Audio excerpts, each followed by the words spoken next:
bitch. Bon appetit, bitch. Come. Ooh, this, bitch. Pick a pet for the muskrat, bitch. It's not my fault this bitch is dead on her feet. Welcome to my world, bitch.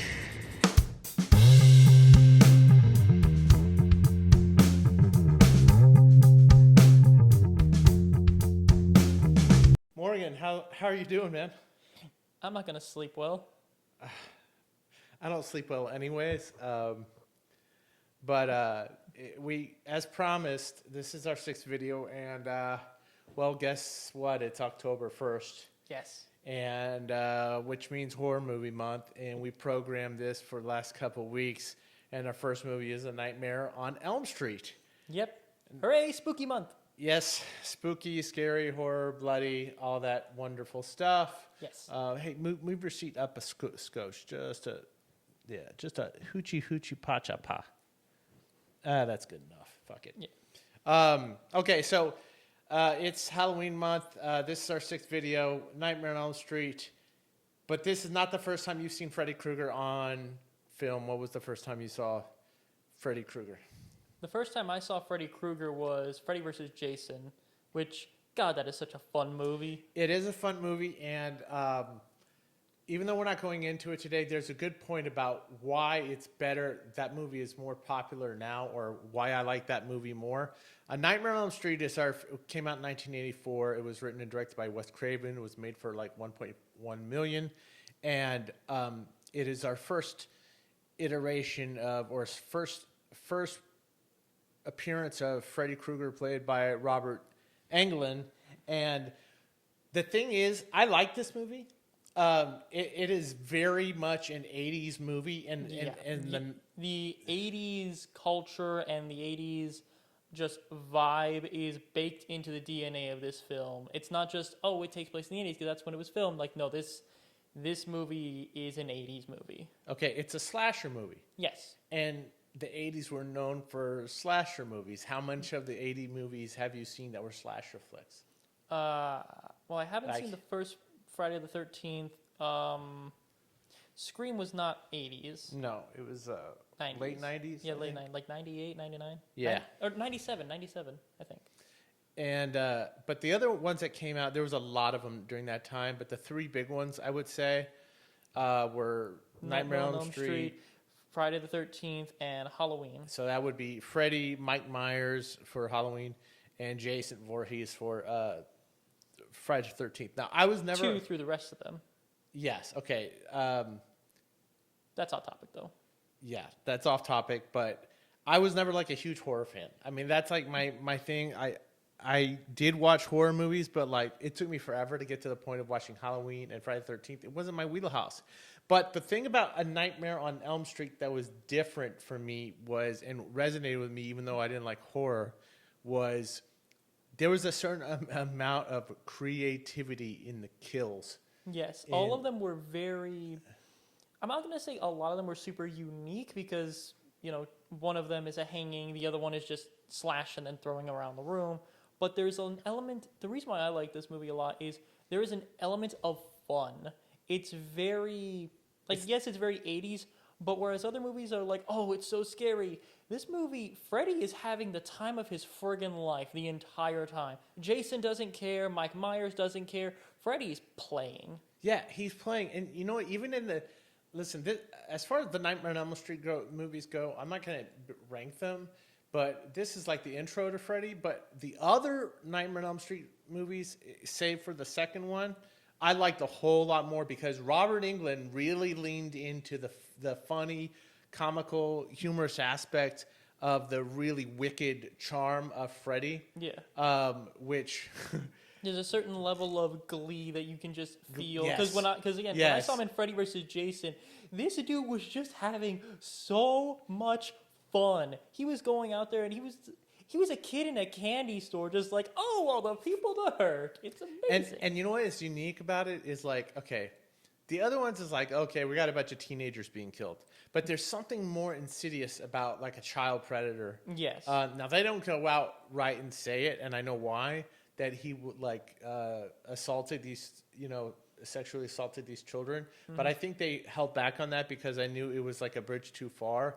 But the fact that he's like a child predator and he was at his target was not like Jason, Mike Myers. Their targets are whoever's in their way. Freddy targets young kids, or not young kids. He targets kids. Well, he did when he was in human form. And if you haven't seen this, look, if you're watching this video, you either like movie and you haven't seen Nightmare on Elm Street, it's probably not going to happen after 40 years. Yeah, but it's a good movie. I suggest watching it, even if you haven't seen it and this is your first experience. Yes, we're going to spoil it, but to be fair, a lot of horror slasher like cliches are part of the common zeitgeist. You all know the killer never stays dead. The final girl always gets away, etc., etc. Which is why Freddy is so important. Let me give you a little quick backstory on Wes Craven's idea for this. He was saying in the paper at the time I believe it was in the LA Times, there was these articles about these immigrants that had survived a war of genocide in Laos and Cambodia and Vietnam, and they suffered from these disturbing nightmares. And there was 3 successive articles in the Times, and they were so bad that they refused to sleep, and some of them had died in their sleep after. So, I mean, this has a basis of reality of what inspired Wes Craven, and it was called Brugada syndrome. I didn't look up what Brugada syndrome is, but it's an unexplained death syndrome of these people from Southeast Asia. And I guess he was really paying attention at the time. Yeah. One of the things that was interesting was that when he was trying to cast for this movie, he wanted somebody big and imposing, and Robert Englund is not that. No, he's like 5'10", something like that. Is he 5'10"? Is he that tall? I don't even know how tall he is. I don't think he's that tall. I think he's fairly average height. But he's kind of lithe and... Yeah, he's very lanky is the best way to describe it. Like, especially when you compare him to Jason or Mike Myers, he is a skinny guy. Yeah, and the way he played it was like, when I read was weaselly. Weaselly, that's a good word for it. Yeah, because, really, I mean, how else would you describe somebody who's going after kids, you know? Yeah. I think another good way to describe it is that while Jason and Mike Myers are hunters, Freddy is they are going for their targets, like, you're not getting in my way. If you're in the way, boom or boom. But with Freddy, he is a predator. He is searching for them, and he is wearing them down. And he's sadistic. Yeah, he's sadistic, and he wears them down. He loves tormenting them. That's part of the fun for him. And I know when I read this little detail, when I Wikipedia'd this, or I think I saw it in an article about his inspiration, Robert Englund's inspiration for Freddy, you know what it was? Huh. Klaus Kinski's Nosferatu. Nice. Wait. Okay, was it the whole movie or Count Orlok himself? I think it was just the Count. Okay, cool. Either way, I love that. That's great. Oh, that makes me so happy. Yeah. So there's an interesting idea of filmmaking, which is if you want to learn how to make movies, you start by making a horror movie. Yes, horror movies are the what's the word? They're not the bread and butter, but they're like the playground where if you want to start making horror movies, or not more, if you want to start making movies, if you want to start learning all the ins and outs of it, you go to horror, because horror doesn't necessarily have a lower expectation, but you're allowed to really mess with stuff with horror. You can really play around with it. Like, for instance, in what was it? There's The Evil Dead, the first Evil Dead movie. There's a scene near the very start where like a spirit or monster is like flying through the woods and chasing after people, and that was filmed by them attaching the camera to a bunch, like a wooden apparatus that they had, and they just ran through the woods with it.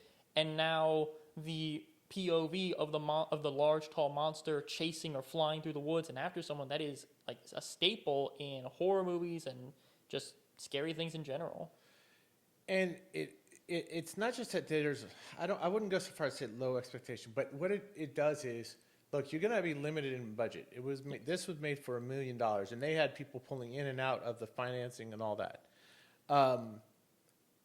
What it allows you to do is, if somebody is a visionary, like has an idea in their head of what they want to do, it will force you to lean on a practical way to figure out that effect. And when I was watching this movie, one of the things I really love about this movie, because it doesn't scare me anymore, it's more nostalgia for me. Well, to me, this movie is not scary because a lot of the stuff that's in it isn't scary to me. It's like, ooh, that's gross, or oh, that's nasty, but it's not scary, or like, ooh, that's kind of creepy. Do you get scared by horror movies? Have you ever?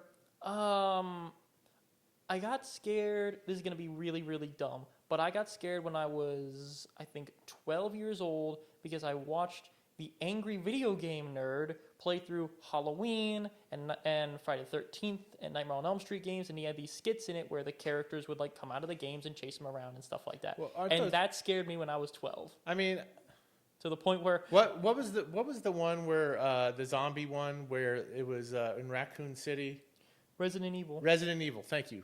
You can tell I don't know my. Okay. But those I played that for a little bit. That scared the shit out of me. Oh, you don't want to play the remake then because that's way worse. They have this part like there's a new mechanic in there where one like huge dude called Mr. X is constantly chasing you throughout the entire thing, and it's not a full-on sprint. It's more like you can stun him, you can get away, you can hide, etc. But he's always there, and even when he's in the other room, you can hear the incessant following. Yes. That's an interesting disparity between us, which is not us per se, but I think it's a generational thing. You have been bombarded with a different kind of media, which is video games. Yes, where it's very interactive. Very interactive, and you are like in the movie, so to speak. You are playing the character. In this, but even horror games don't really scare me. I can get like that was one part that did scare me. But I will say not a lot in terms of those really scares me. I'm mostly just thinking, oh, yay, look at how this dude's head explodes because I blasted him in the face with a rocket launcher. Well, I'm sure this scared the hell out of a lot of people back then. Oh, yeah, definitely. But remember, we didn't. I think there's been culturally, there's a desensitization towards horror to where it goes from being like these slasher flicks to being more fun. I mean, I'm sure there's plenty of scares out there, and I wish I had the encyclopedic horror knowledge, and I'm sure there's channels for that to dissect all that. But what I do when I get a kick out of now in watching is, okay, like there were certain scenes in this that I was like, how did they do that? And one of the things, and in researching this, it makes me have a greater appreciation for filmmaking. One of those things, and there's about 3 or 4 things in here I was just like, that's really cool. And that was a practical effect. You know, this isn't CGI or anything like that. But one of the things was, do you know how they did the Johnny Depp kill scene? That was Johnny Depp? You didn't know that was Johnny Depp? I was about to say, that actor looks so much like Johnny Depp. It's Dude, weird. it was Johnny Depp's first movie is this. I did not know Yeah, that. and you know how he got the part? It was between him and another dude. And Wes Craven asked his daughter, who do you think because in his mind, he was going to be like a blonde football jock. And he asked, who do you think it should be between this guy and this guy? And she chose Johnny Depp. Said that would be the boyfriend. He should be the boyfriend. Well, he's kind of the most useless boyfriend I've ever seen in a movie. This dude, she asked him multiple times, don't fall asleep, stay awake, keep guard of me, or don't fall asleep and meet me at this, that's that. And every freaking time he falls asleep. He is useless. Nobody totally believes her, though. And her being Heather Langenkamp as Nancy Thompson. I think she was actually an underrated heroine in the 80s. And this is not an action movie per se. But like, I like the fact that she was proactive in trying to do it. I loved the fact that... Pulling the Home Alone shit. Yes, it wasn't just, getting away or running away or getting that lucky shot. No, she... Like you said, she Home Aloned it. It was Home Alone, but brutal. With instead of it being, oh, a paint bucket knocks him down the stairs, ha ha ha. It's take a sledgehammer to the torso, you son of a gun. You can say son of a bitch. It's not like you dropped that SODOMY bomb like our puppet can't tell what I'm spelling. No, I mean, but the thing is, on that particular scene, how we shot it, I don't know if you knew this. They built the room and inverted it turned it upside down. Really? Yeah, the whole thing is upside down. So that geyser of blood that comes out of the bed, it was falling down. Oh, that's so cool. Yeah, and you can, when you can really tell, besides obviously the blood coming out, It's the fact that it was like pooling to the sides. it was pulling to the sides. And if you look at the light fixtures, they're kind of dangly. Mm-hmm. It's because they're like, I love that. That's, yeah, I that's mean, so but that cool. that kind of imagination, that's what I think is special about horror movies. Yes. Like really, really special. It's like, man, if you've got the mind for it, and you can really put together, like, you could theoretically do a horror movie just by going to the grocery store and the hardware store in one afternoon, if you figure out the logistics of how to do any of that stuff. Yeah. We talked about Freddy Krueger. I had this friend who was part of he died a few years ago. My friend's name was Paul. He was the biggest Freddy Krueger fan. He was a fan of the Freddy Krueger fan club, so he had the glove and all that stuff. Oh, nice. And it's such a reminder of being a kid, but I really would rather watch the other Nightmare on Elm Street because, for one, they're so much more imaginative. Like, they really started upping the ante with the kills, with all the crazy stuff Freddy would do. With all the crazy shit. And I mean, let's all give some credit to the makeup and the makeup was amazing. I think the guy's name was David Miller. He worked on it. Let's see, it was David Miller and a variety of companies worked on it. But to the whole idea, and then, by the way, they got their inspiration from burn victims from the UCLA. So I mean, I really dig this movie. I as far as it ranking among the all-time like 80s horror movies, there's nobody above Freddy Krueger. But if you want to talk about some really scary shit that I still can't watch to this day, and I didn't want to recommend it because when I was a kid, I liked this movie a lot. But Hellraiser was the one for me that scared the living shit out of me with Pinhead. Did you ever see any of the Hellraiser movies? No, but I've heard enough about it to know it's way messed up.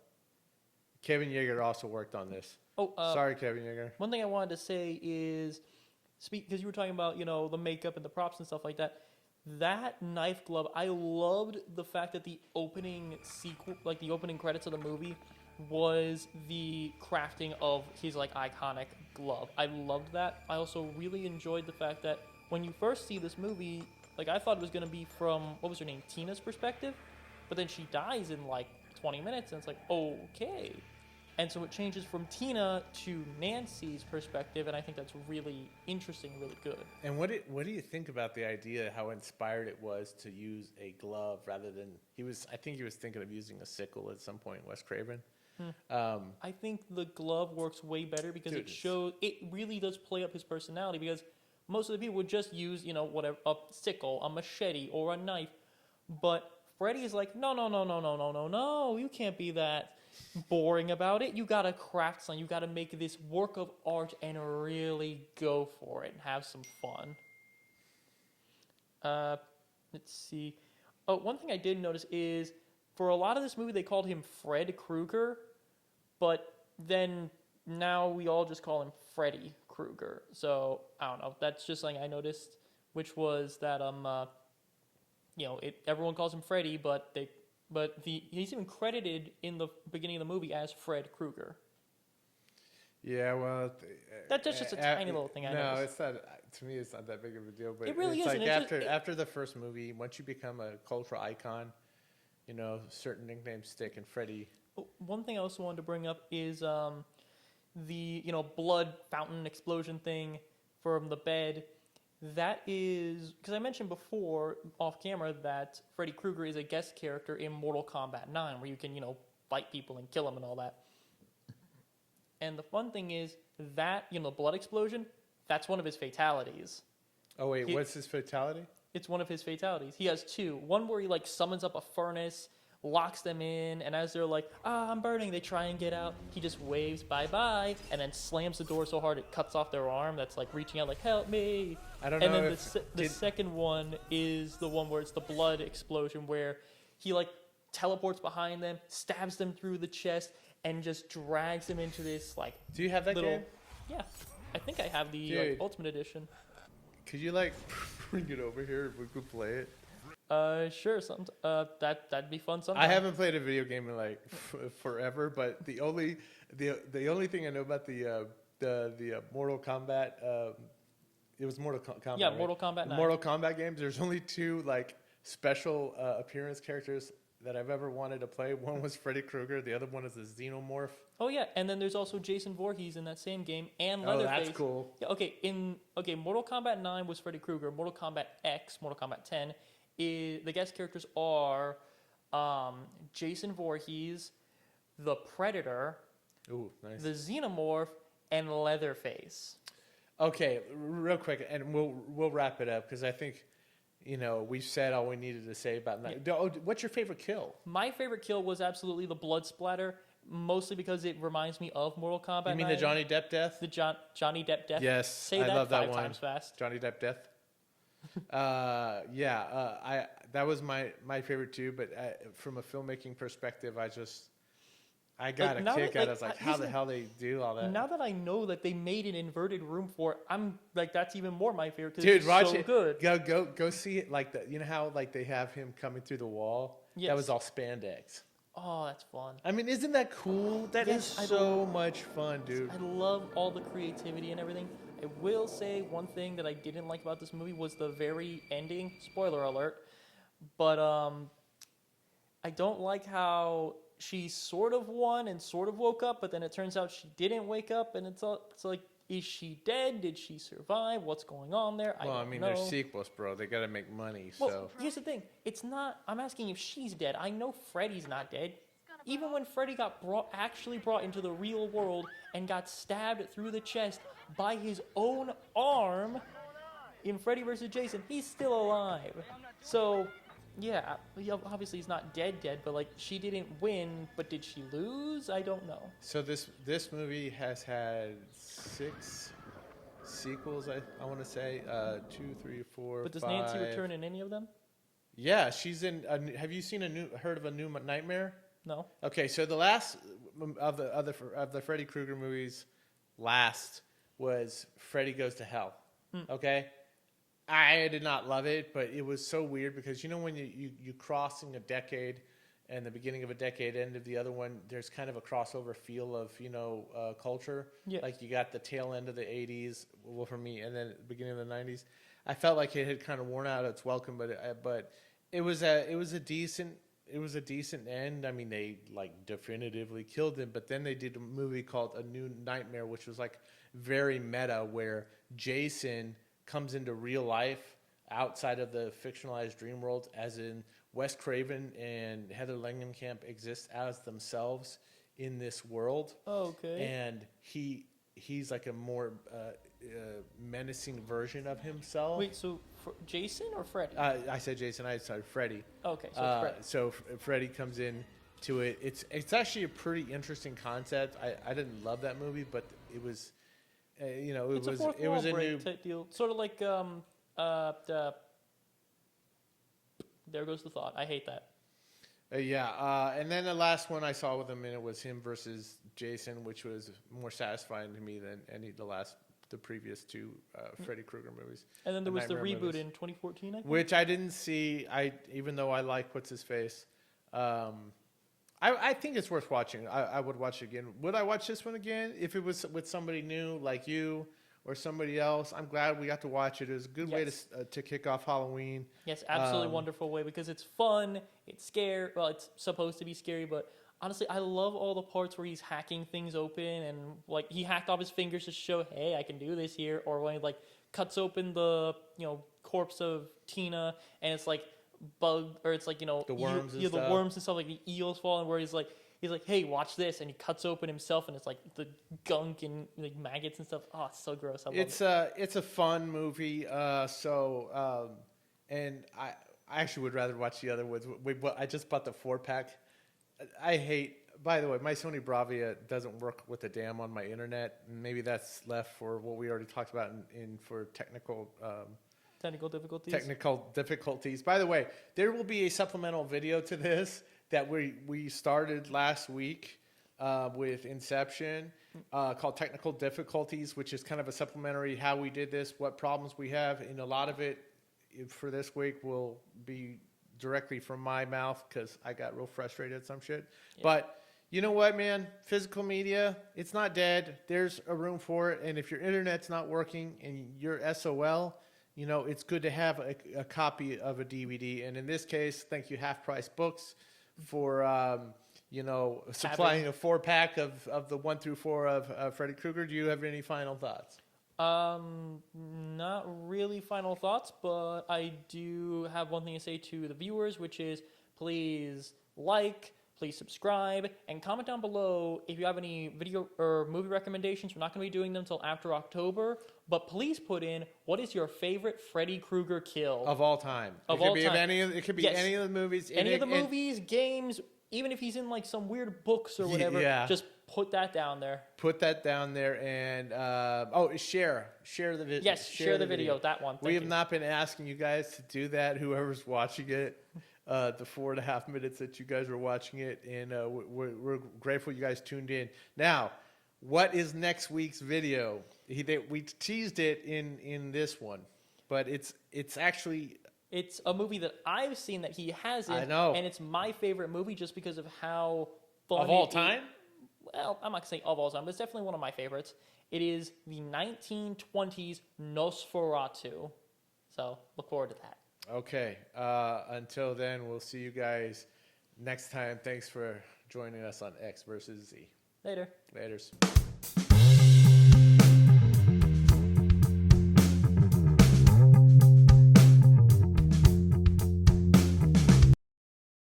A bus? Then who was flickering the lights? Nosferatu!